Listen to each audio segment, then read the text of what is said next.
Good Easter morning to everyone. We are so happy that you have chosen to join us.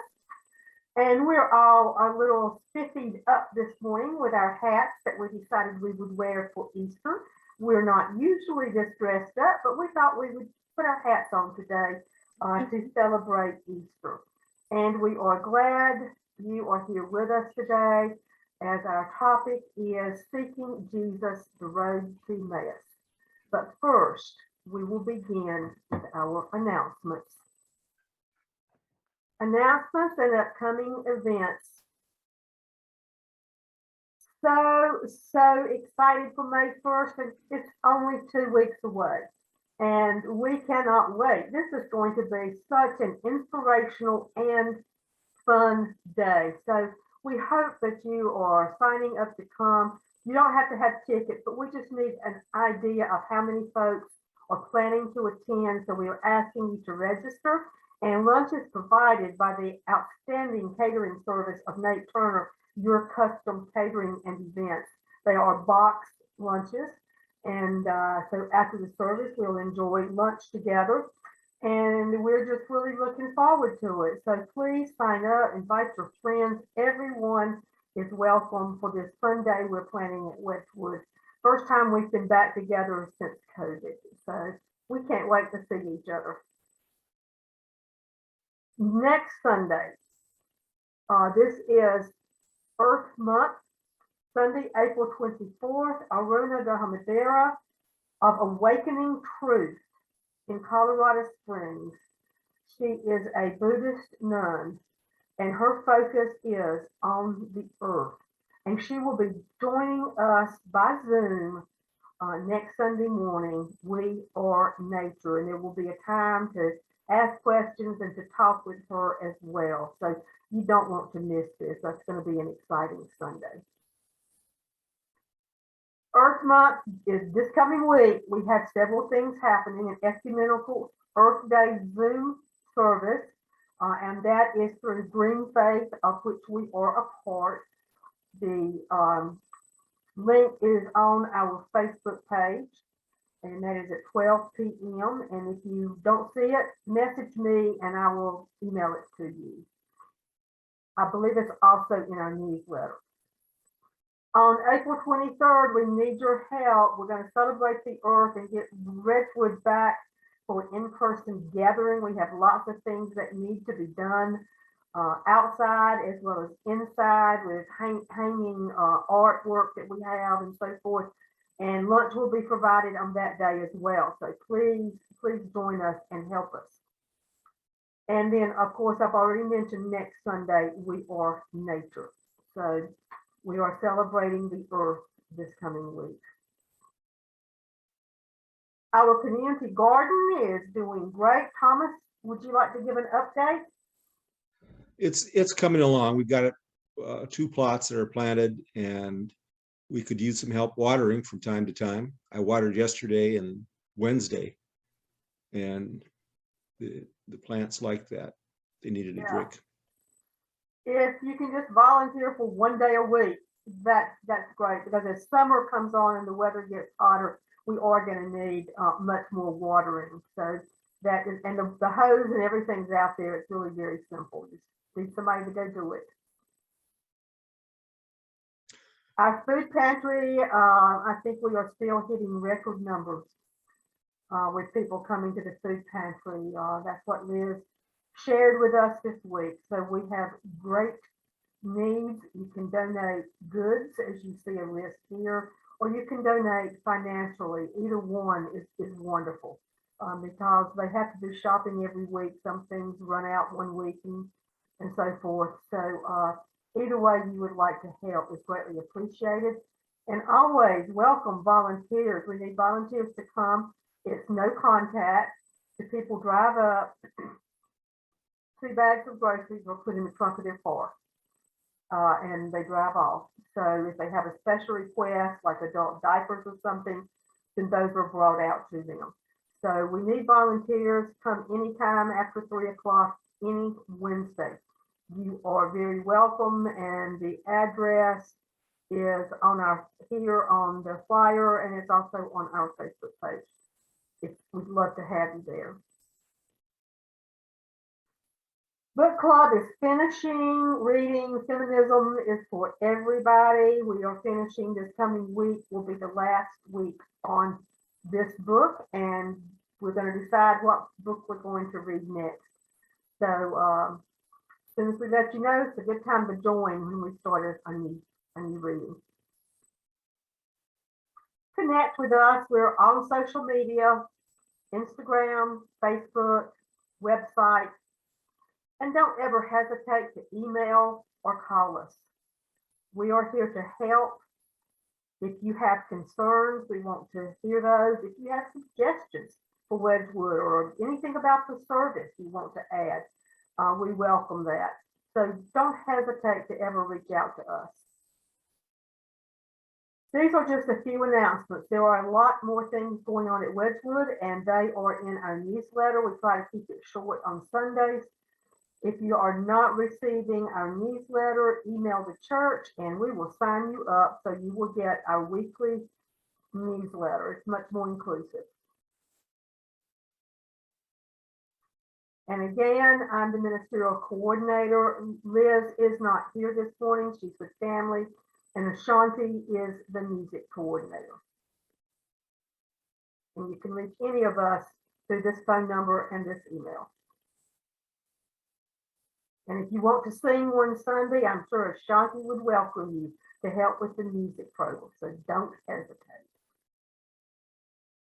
Please give to support the ministries of this church community. We have many different ways in which you can give with a check, mailing it to our post office box number, Venmo, PayPal, Zelle. And you can indicate these ways of giving if you want it to go to the food pantry rather than the general fund. So keep that in mind as well. And we thank you. And now we have a reading. Betsy, our opening words, the empty tomb. When the Sabbath was over, Mary of Magdala, Mary, the mother of James, and Salome brought perfumed oils so that they could anoint Jesus.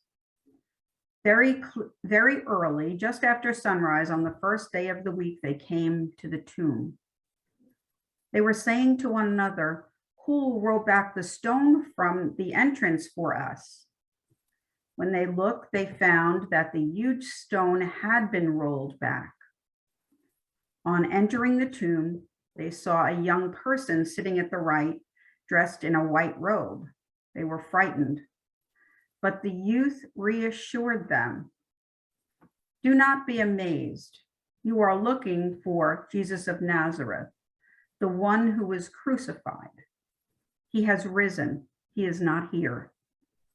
See the place where they laid him. Now go and tell the disciples and Peter, Jesus is going ahead of you to Galilee, where you will see him just as he told you." They made their way out and fled from the tomb, bewildered and trembling, but they said nothing to anyone because they were so afraid. And that's Mark 16, 1 through 8. And now our prelude, Ringing Them Bells.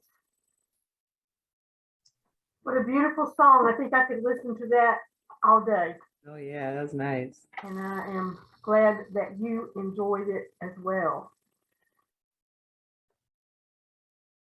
And now Ashanti and Thomas will read our extravagant welcome. We are all welcome here.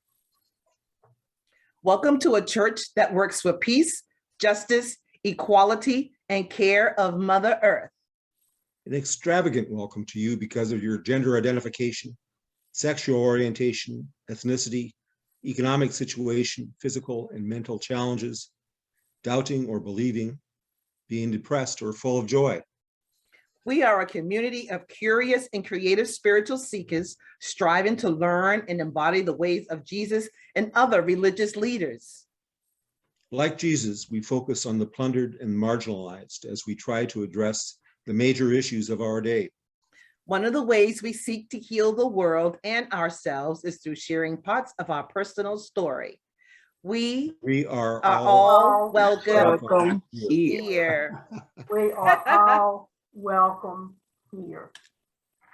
Yes, indeed, we are. We're glad that you're here this morning. And now we go to our time of celebrations and concerns. We want to remember Donna Carter. I talked to her this morning, and she is having more and more trouble breathing, as one would expect. And she says she's having a lot of trouble staying awake. And she has somebody that comes in with her every day to check on her, make sure she has food, and make sure she eats. So we want to lift her up as she is in the care of hospice. Are there others? Brad? Yes, update on Brad? Yeah, so huge celebration. He is just getting better and stronger every day, and mentally has come right along. We took him to lunch and a baseball game the other night, and he was like a 10-year-old kid. He had the best time. So thank you, Jesus. Big celebration. And Naj, we continue to lift up, and she's got a new apartment and new furniture, so we're celebrating that and continue to pray for her health issues. Yes, ma'am. Raquel's grandmother, I believe you said she's home again. Yes, she has come home and she's feeling a lot better. She's still healing. But thank you so much for lifting her up.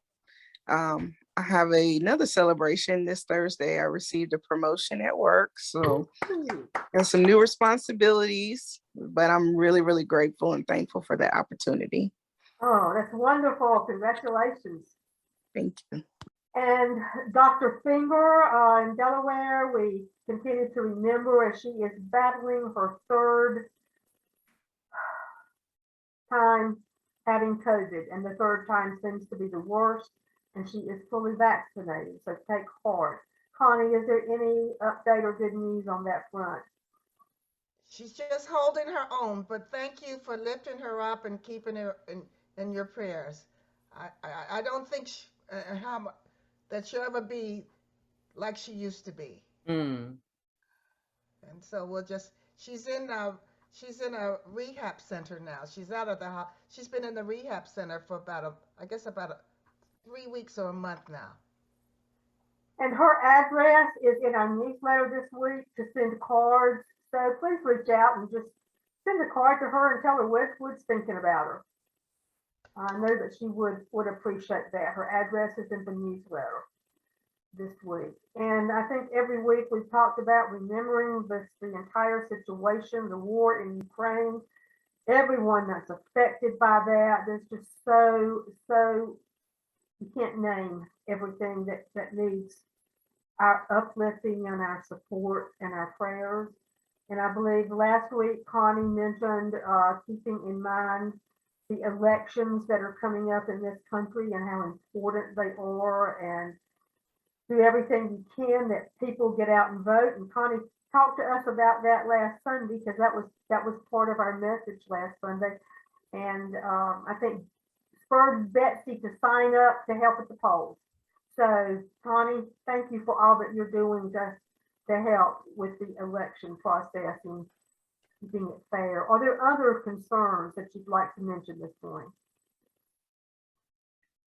Sending prayers out for anyone that has mental health issues that are, being quiet about it or not opening up. So, sometimes people suffer in silence. So blessings and healing to those who are being quiet about their suffering. Yes. And I believe Will, Vicki, and Chris's son got married yesterday.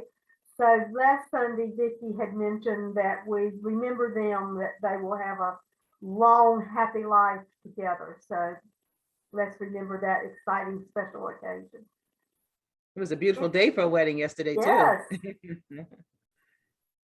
Any others? Hi, this is Jackie. I just wanted to mention that, again, I will be performing election protection pro bono work for the upcoming election. I've been trained for that and have done it previously.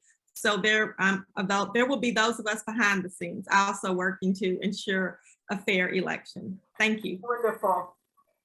And Betsy, what is it that you're doing? I applied and I haven't heard. I've been checking my email every day. I believe maybe Connie knows, but I think there's an instruction, a piece of instruction, and then you're assigned. Am I right, Connie? That's All right, correct. wonderful. Thank both of you for doing that. You will hear from them because they need people. Okay, sounds good.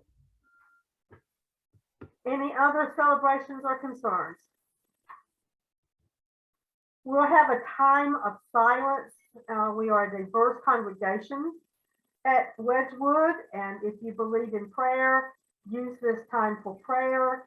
If not, perhaps meditation or self-reflection or just some time to shake off the troubles of the world for a few minutes. But we'll have a time of silence. Use it as you see fit.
Amen. And now it is time for our moment for all ages. And you have children around, bring them near. But for this time, we are all young at heart. And it is springtime, and we are celebrating Easter. I'm sure that you have talked at home with your families about Easter, and we'll leave that discussion up to parents and grandparents talking about Easter. But Easter basically is a time of resurrection, a time of reawakening. Mhm. And it always occurs in the spring, although it occurs on different dates, when the earth is awakening. Mhm. And spring is happening, and the flowers and the animals are coming to life again. So you have a part, and I'm going to read a story, and those of you who are participating, be sure you're not on mute and get ready. It wasn't a particularly hard winter that year, but it was long and dreary and colorless. No wonder then that when the first winds of March blew warm breath across the land and the land began to green, the wild creatures on 4 feet and on wings took notice. The first creature, small brown mouse, Squeak, squeak, squeak, squeak. sat back on her haunches and smelled the warm air. She knew what this meant. The green time was coming, and the first small shoots of grass, Ooh. which tasted so very good, would begin to show themselves. Ah, sighed the little brown mouse. Squeak, squeak, squeak, squeak. tender grass Ooh. to nibble on and to line my nest for my baby.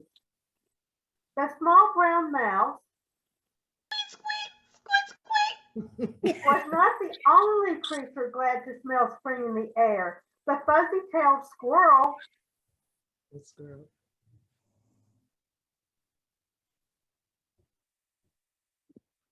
Who's this girl? scampered to and fro up and down the trees. He paused a moment to watch a sparrow Cheep, cheep, cheep, cheep, cheep. and her mate work on their nest.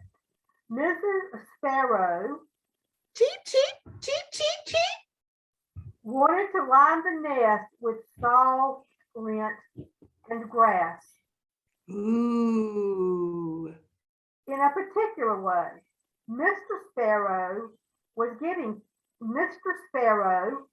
Cheep, cheep, cheep, cheep. was getting tired of her bossing, and soon he flew off and hid behind a daffodil, which was nodding in the breeze. Fuzzy-tailed squirrel chip, chip, shook his tail and scampered off. He remembered a spot where he had hidden a particularly juicy chestnut. He hoped that the little brown mouse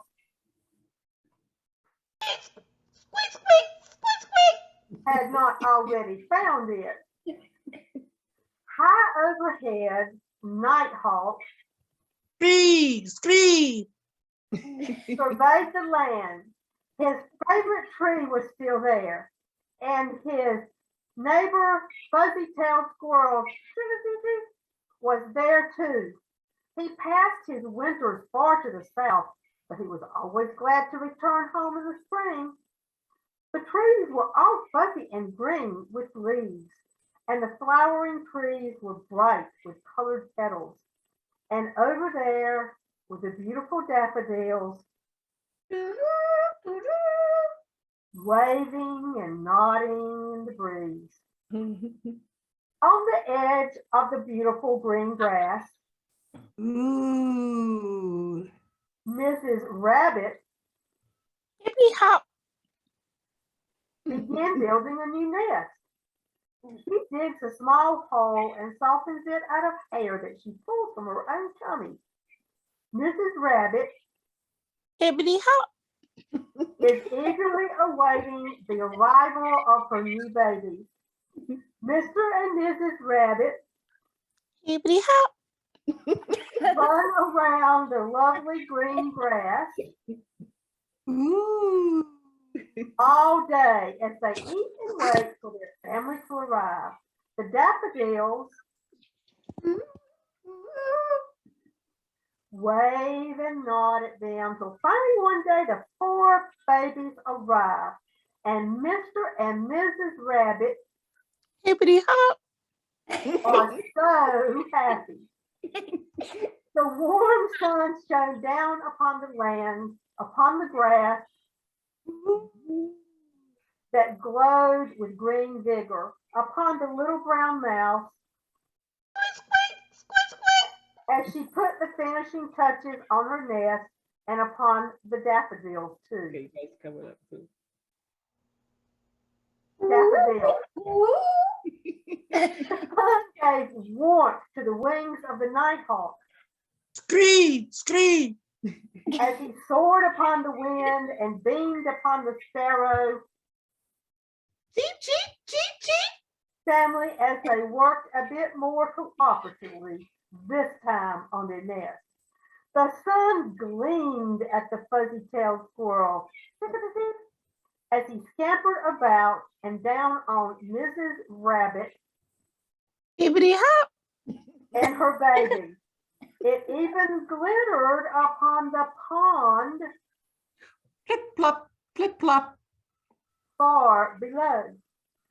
Down in the deep quiet of the pond, where the water never quite froze, even in deep winter, the warmth of the sun begin to heat the water until suddenly the frogs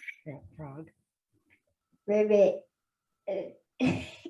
popped out of their winter mud nest, tadpoles Rip, rip, rip, rip. began to swim in the sun-warmed pond with the frogs. Ribbit. And they dreamed of jumping high into the air to see the grass Ooh. at the edge of their world. The peepers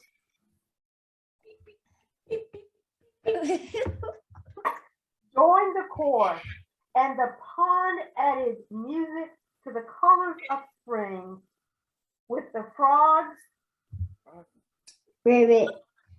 the tadpoles, Rip, rip. and the peepers Beep, beep, beep, beep. all singing together. And there in the musical, colorful world where the grass was green Ooh. and the daffodils nodded in the breeze, Ooh. Ooh. where the tadpoles Ribbit, ribbit, rip, rip. dreamed and swam in the warm waters of the pond Plip, plop. with the frogs Ribbit. Ribbit. and the peepers, Beep, beep. and where fuzzy-tailed squirrels scampered in the trees as the night hawk Scree, scree. settled in his tree while the sun shone down. The little brown mouse had her babies.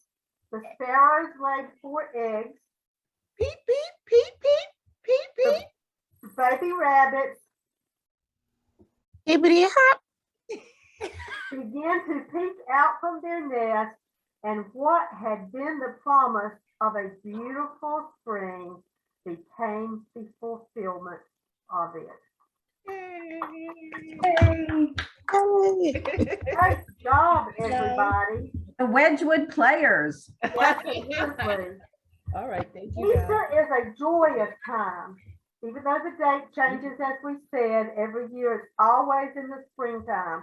It's a beautiful time of rebirth and resurrection in many of our spiritual lives as well as on the earth.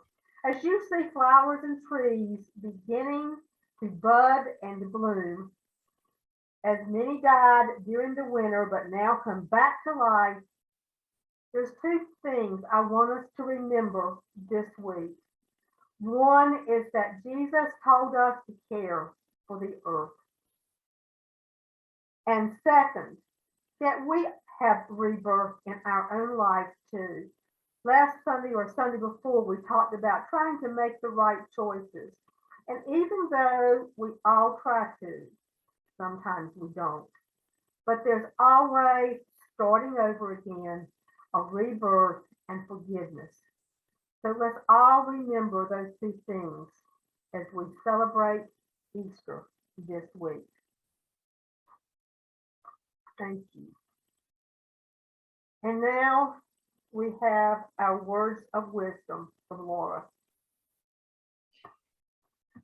This reading is from Luke 24, verses 13 to 16 from the Inclusive Bible.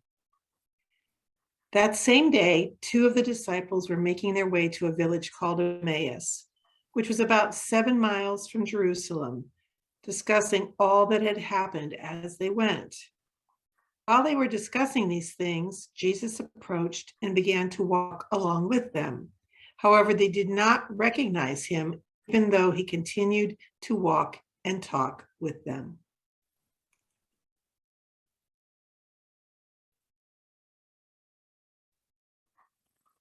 Yes, the long expected Jesus. The Old Testament people not only looked forward to a prophet like Moses rising up, they had predicted that a king of Israel would come. They waited for a Messiah who would rule over the nations. Luke even tells us he shall be great. He He shall reign over the house of Jacob forever. Of his kingdom there will be no end. Now the implications of recognizing Jesus as not just the beautiful stained glass version, but as a plain, sweaty, down-to-earth flesh were revolutionary. And in today's reading, they are seeking Jesus in the tomb, but they do not find him. They seek him on the road to Emmaus, and they do not seek him, even though he is walking with them. I want to share a story with you. Some children were at play in their playground one day, and a herald rode through the town, blowing a trumpet and crying, "The king, the king, the king's going to pass down this road today. Everybody get ready for the king." The children stopped their play and looked at one another. "Did you hear that?" they said. "The king's coming. You might look over the wall and see our playground. Who knows? We must put it in order." The playground was sadly dirty, as the children were careless and didn't really take very good care of it. In the corners were scraps of paper, dirty scraps of paper and broken toys. But now, one child brought a hoe and another a rake, and a third ran to fetch a wheelbarrow from behind the garden gate. Oh, they worked hard all day at length until everything was clean and tidy. "Now it's all clean," they said, "but we've got to make it pretty too. Kings expect things to be beautiful." Maybe he would not even notice the cleanliness. So they brought sweet brushes and strewed them on the ground. Others made garlands of oak leaves and pine. And the littlest one pulled marigold buds and threw them all over the playground so it would look like gold, he said. When all was done, the playground was so beautiful. The children stood and looked at it and clapped their hands with pleasure. "Oh, let's keep it this way," said the littlest one. Yes, that's what we'll do." They waited all day for the coming of the king. They looked down the road, but no one came. They looked up the road. No one came. And then, just as the sun was setting, a man with travel-worn clothes and a kind, tired face passed the road and peeked over the wall. "Well, what a nice place," said the man. "Can I come in and rest a minute, dear children?" The children told him to come in, and they set him down on the seat that they had made out of an old cask for the king they were expecting. They covered it with an old red cloak to make it look like a throne. It made a pretty good one. "This is our playground," they said. "We made it pretty for the king, but he didn't come. So now we're just going to keep it nice for ourselves." "Well, that is good," said the man, "because we think pretty and clean is nicer than ugly and dirty," said another. Said the man. "And for tired people to rest in," said the littlest one. "Now that's the best of all," said the man. He sat and rested and looked at the children with such kind eyes that they came about him and told him all that they knew. Stories about the 5 puppies in the barn, the thrush's nest that had 4 blue eggs, and the shore where the gold shells grew. And the man nodded and seemed to understand all about it. By and by, he asked for a cup of water, and they brought it to him in the best cup with the gold sprigs on it that they had gotten for the king. He thanked the children and rose and said he needed to be on his way. But before he went, he touched each child on their heads for a brief moment, and the touch seemed to warm their hearts. The children stood by the wall and watched the man as he went slowly walking down the road. The sun was setting, and the light fell in long slanting rays across the road. "He looked so tired," said one of the children. "But he was so nice," said another. "And kind," said another. "Look," said the littlest one, "look how the sun shines on his hair. It looks like a crown of gold." "Yes, he was very nice," said another child, "but I wonder what happened to the king." Jesus is not always where we expect him to be. I have read quite a bit about the Benedictine writings on hospitality and welcoming the stranger. So a lot of my thoughts today come from Saint Benedict's way of life, or as they call it, their way of love. They refer to it as radical hospitality. When Saint Benedict wrote of hospitality, he stressed the importance of welcoming the outsider, the poor, the pilgrim. He knew there would always be people at the monastery's door, and he believed that all the people we encounter in our lives daily are crucial to the making of our hearts. Father Dan, in the book Radical Hospitality, said, when rudely interrupted during a retreat program he was giving by a woman who just burst in caught in a storm, when such a moment presents itself, you run toward it, not away from it, and you expect that God will show up. Welcome the divine and the stranger. We must remember that Jesus did tell us in Matthew 26 that he is sometimes a prisoner, a sick person, a naked person, a hungry person, a thirsty person, or an immigrant. The Benedictine is not merely gracious. He makes himself available. They do not observe human pain from a distance. They get up to their elbows in it. There is a deep, open place in their heart where others can come and go. They say we do not have to attach ourselves to every person who passes through our open heart. However, we can be there for the moment and then let them go. Like the Good Samaritan, we must be the one to stop, not the one making excuses and walking by. We must learn to accept the stranger, not just tolerate. Take an open stance to the other person. It's more than tolerating them, it's welcoming them. We must stand in the same place with them and appreciate who they are in that moment and affirm them in that moment. We will probably never have to build a hidden room in our homes to save the lives of people we do not know. But can't we at least carve out a place in our hearts for them? The Benedictine talks of hospitality as your interactions in all relationships, especially those outside your comfort zone, not just when you welcome someone you know and love into your home. By being hospitable with one another, monks give each other permission to be odd or cranky or just a little bit off sometimes. There is room for those on the edge or those who put you on edge. Benedict states that God receives the glory and the wreck that we make of our own lives, and we owe it to one another to do no less, even in our families. It is not always easy to love, to see Jesus in others.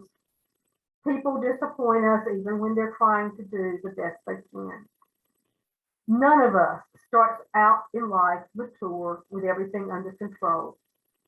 None of us is automatically good at loving or good at being hospitable, and certainly not always good at seeing Jesus in the other. And as someone in recovery once said to me, no one as a child says, I want to grow up to be an addict or an alcoholic or homeless or live below the poverty line. Often life takes us where we do not plan to go. And sometimes it is the most difficult person that helps us to grow the most. And sometimes we are the most difficult person. We can be the one in need of hospitality, grace, and acceptance. As hard as it is, we must try to hear and see the one who is hard to love. But first, we need to be able to accept ourselves for who we are. That is part of the process if we want to accept and welcome others. Once we've learned to forgive ourselves, we become much better at forgiving others. Once we have been able to search and find the best within ourselves, we can more easily find the best in others. Of course, we're all going to have moments we don't want to be bothered. We don't want anyone to cross our path. It's just not a good day. We want to run and avoid them. This happens to even the most caring people. But Jesus calls us to push past those feelings and extend ourselves. Saint Benedict says, if you want to be whole, you must let the other in. No grand gestures are called for, just open hearts. We're all travelers. We're all a little lost, and we're all a little crazy.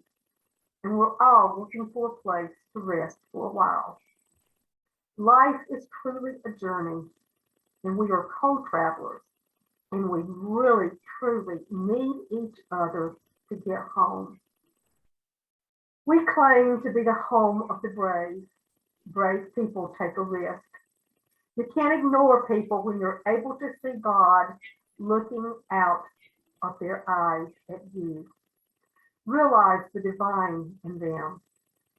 Now, opening ourselves to the stranger is not the same as leaving your door unlocked or bringing strangers into your home. It doesn't mean you ignore obvious threats to safety. It means you bring the stranger into your heart, which may or may not lead to inviting them to the table. When Francis of Assisi turned his back on wealth to seek God in simplicity, he stripped naked, walked out of the city. He soon encountered a leper on the side of the road. He passed him, then stopped and went back and embraced the diseased man. Francis then continued on his journey. After a few steps, he turned to look again at the leper, but no one was there. For the rest of his life, he believed that that leper was Jesus. He may have been right.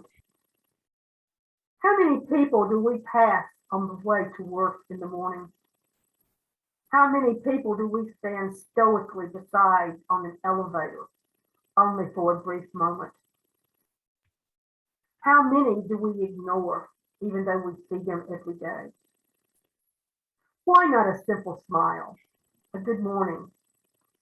Are we really that busy? Are we really in that much of a hurry, or are we afraid? Growing up in the South, I remember the days when people waved at everybody in passing cars, and everyone spoke to each other when they passed. That is the first step toward the Benedictine call to hospitality. The person who sees Christ is the one who sees the hurting person. To see Jesus, go to the convalescent home and sit beside the elderly woman and steady her hand as she puts the spoon in her mouth. Go to a community hospital and ask the nurse to take you to see one who has had no visits. Leave your office and go down the hall and talk to the man who is regretting his divorce and missing his children. Go to the inner city and give someone a sandwich.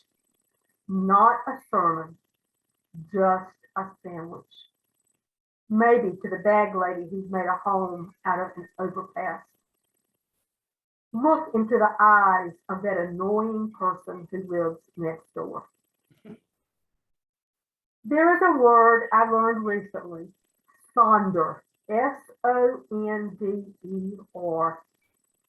Sonder means the realization that each random passerby, each random person that we encounter is living a life as vivid, as complex as our own, populated with their own ambitions, friends, routines, worries, and yes, inherited craziness. An epic story that continues invisibly around you like an ant hill that goes deep underground with elaborate passageways to thousands of other lives that you will never know existed. You might only appear to that person once in their lifetime as an extra sipping coffee in the background, as a blur of traffic passing on the highway, as a lighted window at dusk. But remember, each random passerby is living a life just like we are. Sonder, I hope today that all of us can realize that our road to Emmaus is the world. I hope we can awaken to a new dawn, a new day, and that we can remake the world with the hope of Easter. That we may rise and stay risen. That we may truly understand and live words like Sonder and radical hospitality and love, and let those words guide our lives. And in doing so, may we seek and find Jesus in the stranger in the most unexpected places. Amen. May it be so.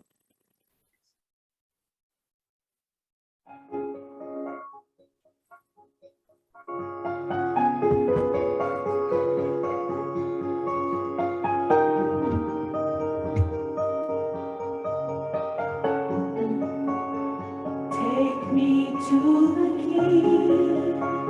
I don't have much to bring. My heart is torn in pieces. It's my offering. Take me to the King. Truth is, I'm tired. Options are few. I'm trying to pray, but where are you? I'm all churched out, hurt and abused. Can't think what's left to do. Truth is, I'm weak. No strength to fight, no tears to cry,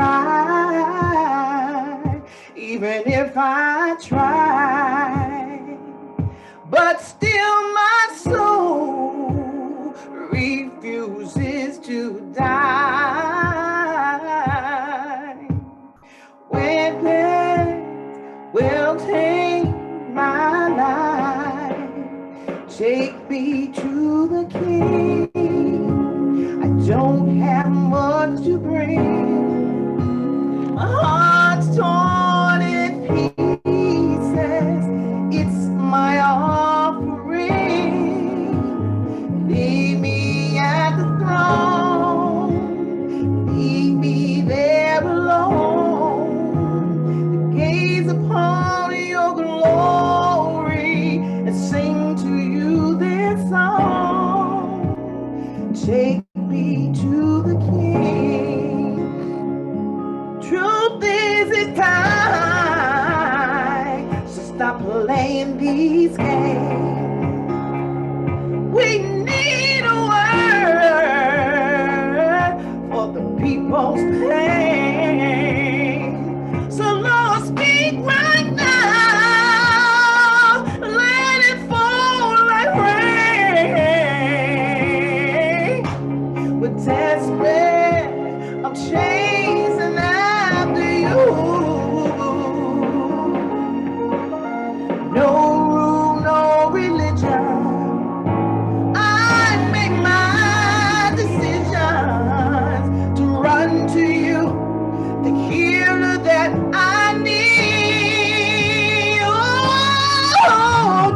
take me to the King. I don't have much to bring. Heart's torn in pieces. It's my offering. Lay me at the throne. Leave me there alone to gaze upon your glory, to sing to you this song. Take me to the Lord, we're making a way. We keep making mistakes. The glory's not for us, it's all for you.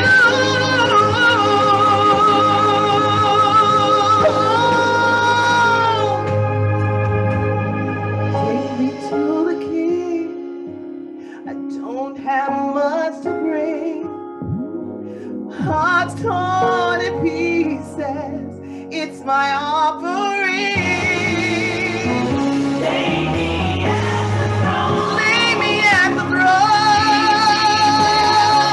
Leave me there alone. I want to gaze upon your glory, Lord. I want to sing to you this song. Take me to the King. Take me to the King. Take me to the King. Oh, take me to the King.